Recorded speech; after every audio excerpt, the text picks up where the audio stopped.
Rice Kitchen. Here today we are going to be making a dosha batter, and I'm going to show you how to make it and grind the batter and make the doshas. Dosha is a South Indian food. It's a crepe-like breakfast item that we eat for lunch or dinner, but it's usually eaten as a breakfast item. But here's the process. It's a little bit lengthy, but it's totally worth it. So check it out and let's start making the batter.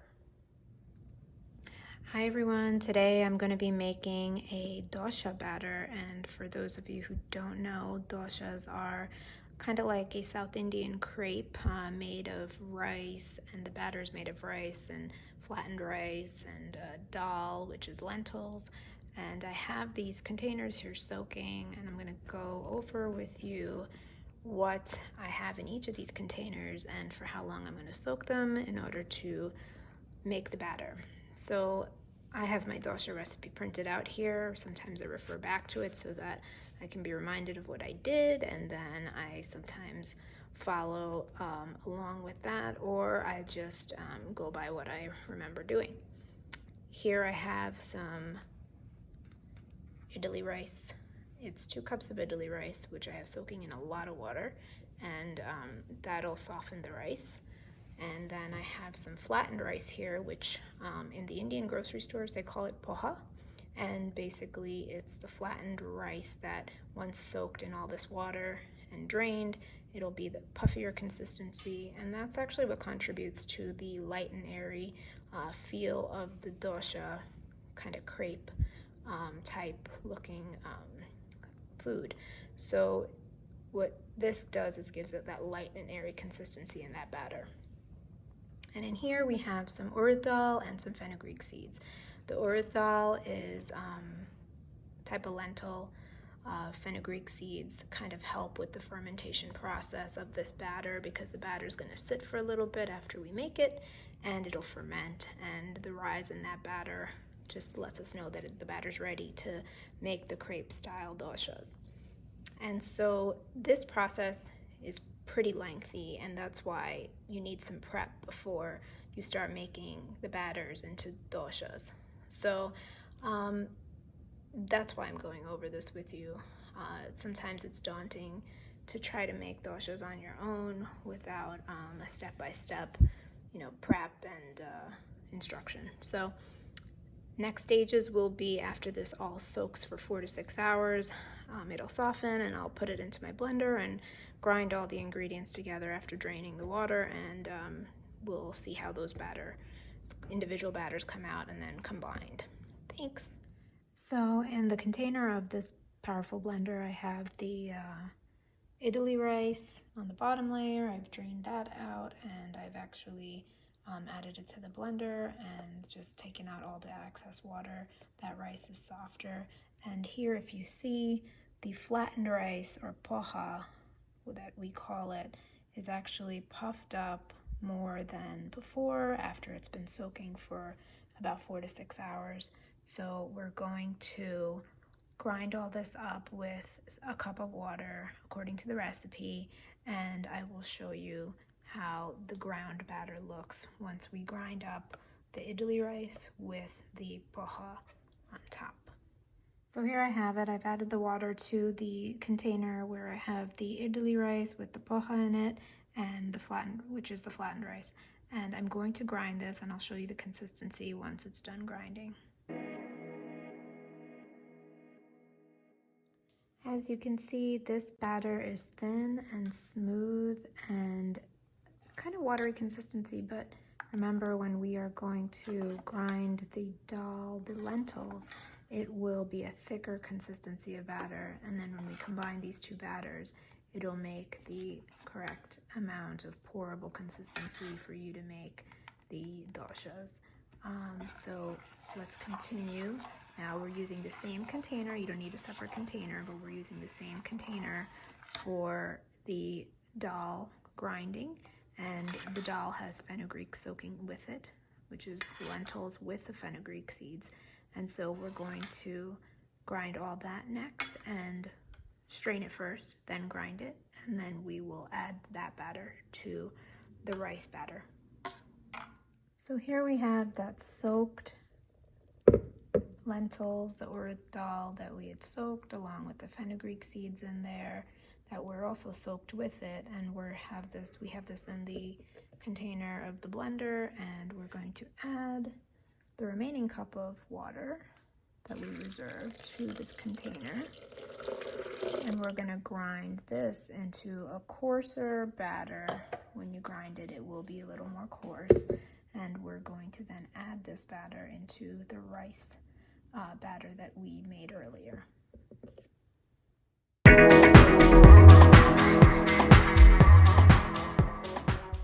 So if you see this batter, it's a little more coarse, a little more thick, and it's not as liquidy as the rice batter that we had made earlier.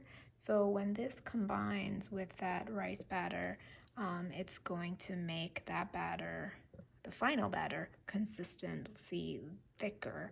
So that's what we're going to do. We're going to add this into that bowl over here, and we are going to whisk this all together. Just going to add this lentil batter, which is the urad dal, into the rice batter so that we can mix this all together and set it aside to ferment, which is the type of batter that this is for dosha, is a fermented batter.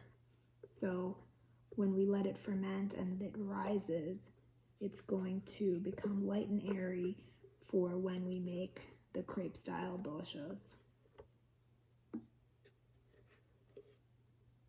I'm going to whisk all this together so that we can make this into a uniform consistency. We have a thick batter, we have a thinner, looser batter, so we want to make sure that we whisk this and combine it uniformly. And when we set it aside to ferment, I'll explain to you that process.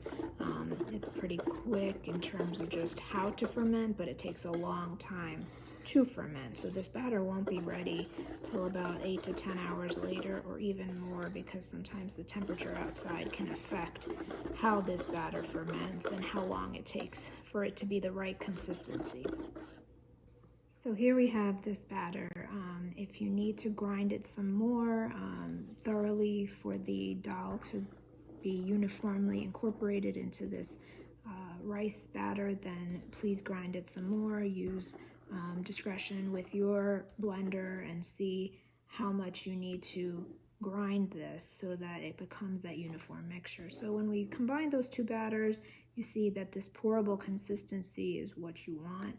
Now this is not going to stay this way. Once we start to proof this or ferment this, then it will end up being risen. It will rise and be airy or bubbly. So we have to wait, see how much time it takes to ferment, and then we can go on to make the doshas. So here's my batter all combined with each other, and I'm going to put this silicone lid on top of it. This is oven safe, heat safe lid. How I proof is in my oven, and some of it outside at room temperature, but some of it in the oven. But I have this lid, silicone lid on it, so that nothing gets in it. It's just protected in this sealed compartment, and the residual heat can actually ferment this batter. I also have a little steel pie tray at the bottom of this bowl, because in case this never happens in the temperature that I live, the area that I live in, we don't have high temperatures. So what ends up happening is if the batter were to rise and spill over, there's a vessel that can actually catch that spill, but I've never had that happen. So like I said, I don't live in a very super warm climate or a hot tropical climate, so this batter will rise, but I've never seen it overflow. But if it does, that would be great. I mean, that means your batter is definitely fermented to its capacity.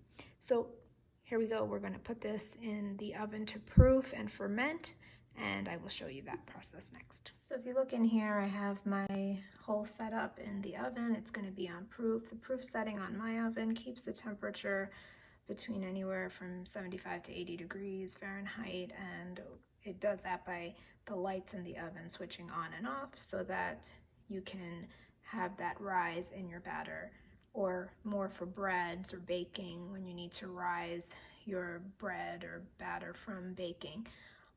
So this is the contraption that I have going. If you don't want to use the proof setting on your oven, you can keep it out at room temperature covered and just make sure it sits for 8 to 10 hours or longer, depending on the temperature or climate where you live, and it would be ready in that time. You could see how airy and light it will be, and we'll show you the results after that.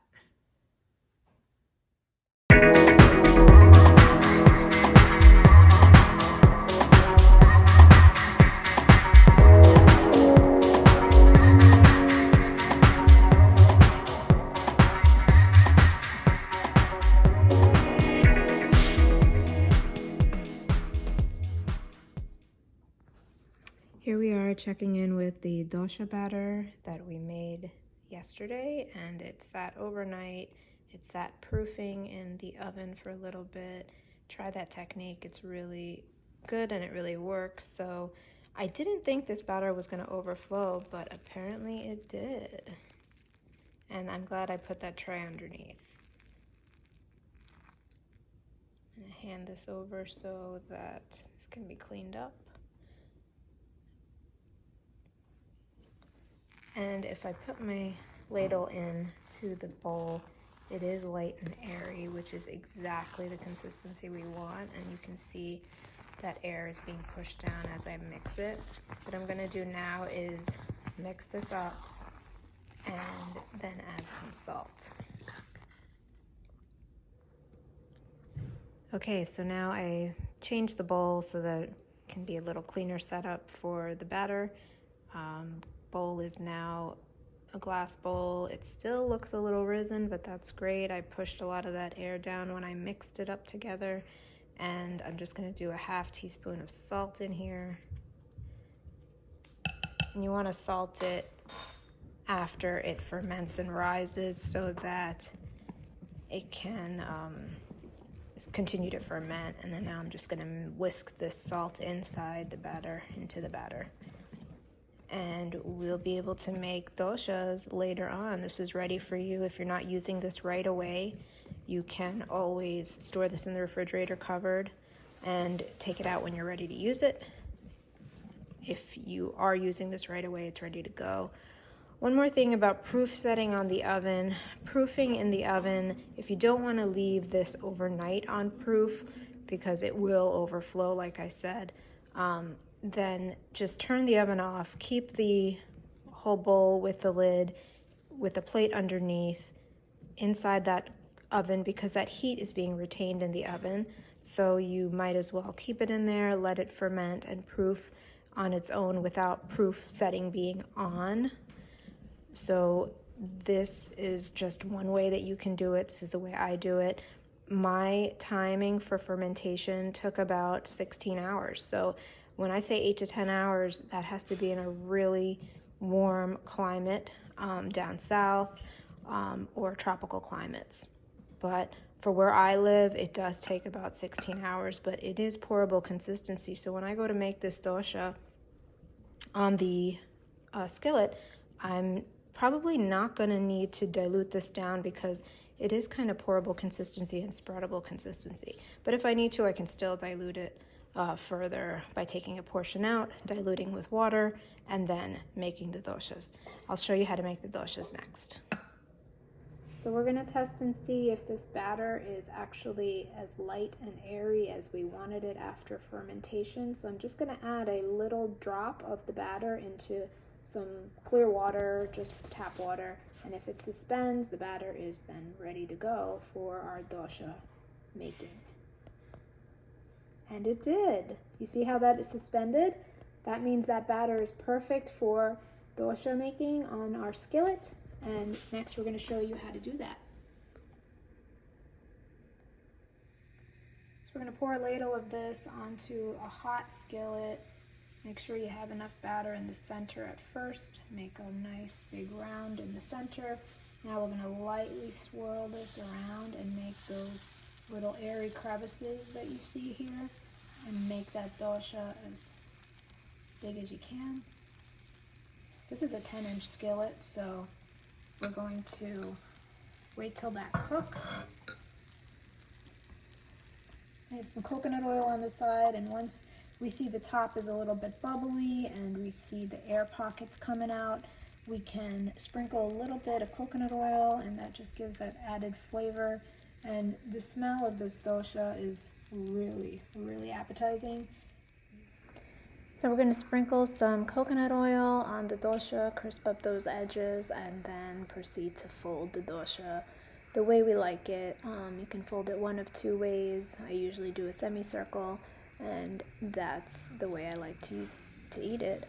Just make sure that all those raw spots on the dosha are cooked through so you don't get any soft spots in there, and fold it accordingly.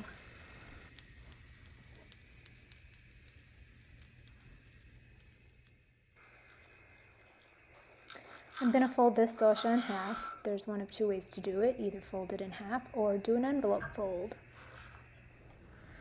The envelope fold is as follows. Turn one side in and then go to the other side and turn that one over it, and you can get that funnel paper dosha style fold.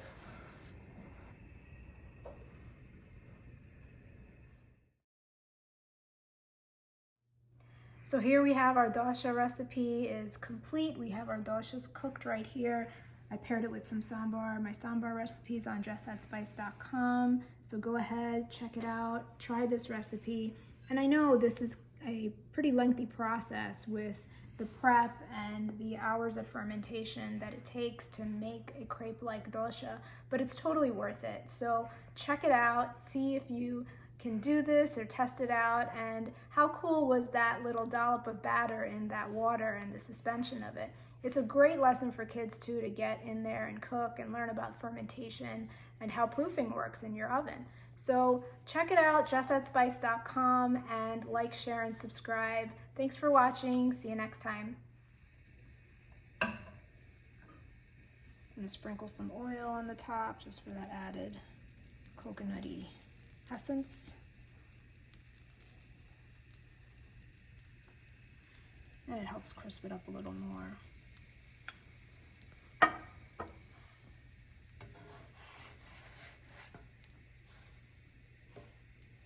And this is ready to fold actually. So I do one of two folds. I either fold it in half completely as a semicircle, or I can fold it like an envelope and do it, fold it on itself again.